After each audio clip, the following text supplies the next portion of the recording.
Doctor साहब नमस्कार जी। नमस्कार विकास। आज हम जानना चाहेंगे कि ये जो हिप रिप्लेसमेंट की समस्या है ये काफ़ी कॉमन हो गई है आजकल, और ये कितने प्रकार की होती है और क्या क्या रीजंस रहते हैं हिप रिप्लेसमेंट और कैसी हिप रिप्लेसमेंट हो सकती है? विकास, हिप रिप्लेसमेंट बहुत ही कॉमन सर्जरी हो गई है आजकल, और बहुत सारे पेशेंट जब मेरे पास आते हैं तो वो इस सर्जरी को लेके काफ़ी कंफ्यूज्ड होते हैं। तो आज हम बात करते हैं एक हिप रिप्लेसमेंट एक्चुअली क्या है, उस सर्जरी में एक्चुअली हम क्या करते हैं और पेशेंट उससे कैसे क्या एक्सपेक्ट कर सकता है। हम शुरू करते हैं हिप जॉइंट की एक नॉर्मल आकार स्ट्रक्चर से। अगर हम एक मॉडल की बात करें तो ये हमारा स्पाइनल कॉर्ड है, रीढ़ की हड्डी। रीढ़ की हड्डी के साथ एक कूल्हे की हड्डी है जो दोनों तरफ निकलती है। कूल्हे की हड्डी में जॉइंट्स होते हैं दोनों तरफ, ball and socket joint, hip, जिसे हम हिप जॉइंट बोलते हैं। कटोरी जो होती है हमारे कूल्हे में होती है, और थाई बोन का अपर हिस्सा जो है वो गोलाकार लेके बॉल बनाता है। हिप रिप्लेसमेंट की जो आवश्यकता है वो तब पड़ती है जब या तो किसी कारणवश कटोरी हमारी खराब हो जाए या किसी कारणवश हमारी बॉल खराब हो जाए।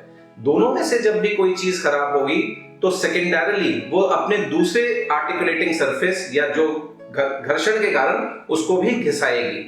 कारण मल्टीपल हैं जिनको हम आगे आने वाली अपनी टॉक्स में डिस्कस करेंगे। जब भी ऐसा कुछ होगा, एंड रिजल्ट होगा कि हिप जॉइंट की आर्थराइटिस हो जाएगी। आर्थराइटिस का मतलब है जोड़ का घिस जाना। नॉर्मली जोड़ में स्मूथ सरफेस होता है, उसके ऊपर कार्टिलेज होता है जो शॉक एब्जॉर्बर की तरह काम करता है, और जॉइंट फ्लूइड होता है। तो इसके कारण कोई भी जॉइंट एक नॉर्मल बॉल बेयरिंग की तरह बहुत ही स्मूथली ग्लाइड और मूव करता है। आर्थराइटिस जब होती है तो कार्टिलेज डैमेज हो जाता है, जिसके कारण हड्डी हड्डी से टकराने लगती है और घिसने लगती है, और जो जॉइंट मूवमेंट है वो रिस्ट्रिक्ट भी होती है और पेनफुल भी हो जाती है।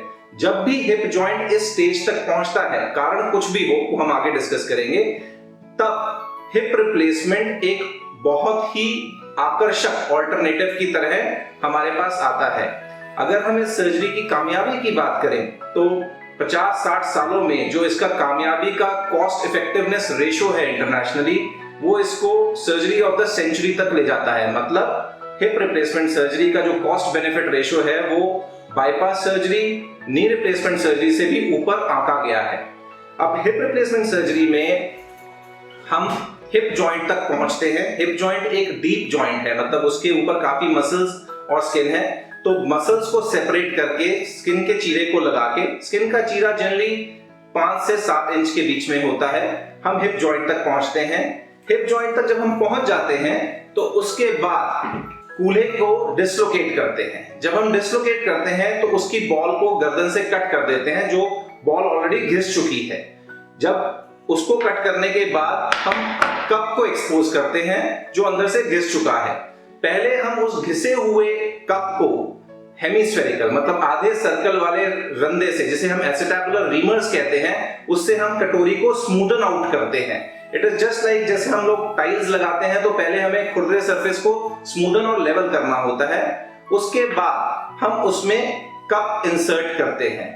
अब जो कप हम इंसर्ट करते हैं उसको उस बनी हुई कटोरी में स्टेबल होना पड़ता है, और स्टेबिलिटी देने के लिए 2 प्रकार के फिक्सेशन मेथड्स हैं ब्रॉडली। एक, या तो हम उसे सीमेंट से फिक्स करें या हम उसको अनसीमेंटेड कप के तौर पे वहां प्रेस फिट करें विद और विदाउट स्क्रूज। सो कटोरी का जो रिप्लेसमेंट है वो एक प्रकार का रीसर्फेसिंग है।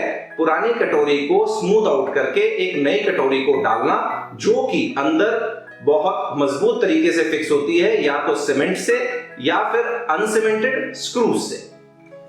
सिमिलरली जब हम कटोरी चेंज कर देते हैं उसके बाद हम हड्डी की कैनाल को खोलते हैं और उसमें इस तरह से एक स्टेम इंसर्ट करते हैं। ये स्टेम भी जो है थाई बोन के अंदर फिक्सेशन प्राप्त करती है, या तो सीमेंट से या फिर अनसीमेंटेड अपने रफ सरफेस के कारण। जब ये दोनों चीजें फिक्स हो जाती हैं तो जॉइंट बनाने के लिए इस डंडी के ऊपर हम एक बॉल इंसर्ट करते हैं जिसको हम फेमोरल हेड बोलते हैं।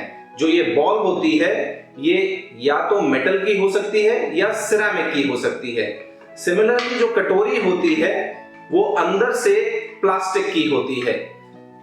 जब ये दोनों चीजें हमने रिप्लेस कर दी, उसके बाद ये जॉइंट को हम रीलोकेट कर देते हैं and this becomes a new articulation, एक नया जॉइंट जिसमें metal on ceramic, metal on polyethylene या सिरेमिक ऑन पॉलीइथाइलिन आर्टिकुलेशन होता है, जो कि नेचुरल जॉइंट जितना ही फ्रिक्शन लेस और पेन फ्री हो जाता है। जब ये हम कर देते हैं, फिर सारी मसल्स को हम जो मसल्स हमने कट की हैं या जिनको सेपरेट करके हम अंदर गए हैं, उनमें टाके लगा के हम बाहर आ जाते हैं और अमूमन तौर पे अगले दिन से मरीज को पूरा वजन डाल के हम वॉकर से चला पाते हैं। शुक्रिया डॉक्टर साहब, जानकारी जो आपने आज हिप रिप्लेसमेंट के बारे में हमें दी है ये हमारे दर्शकों को काफ़ी काम आएगी।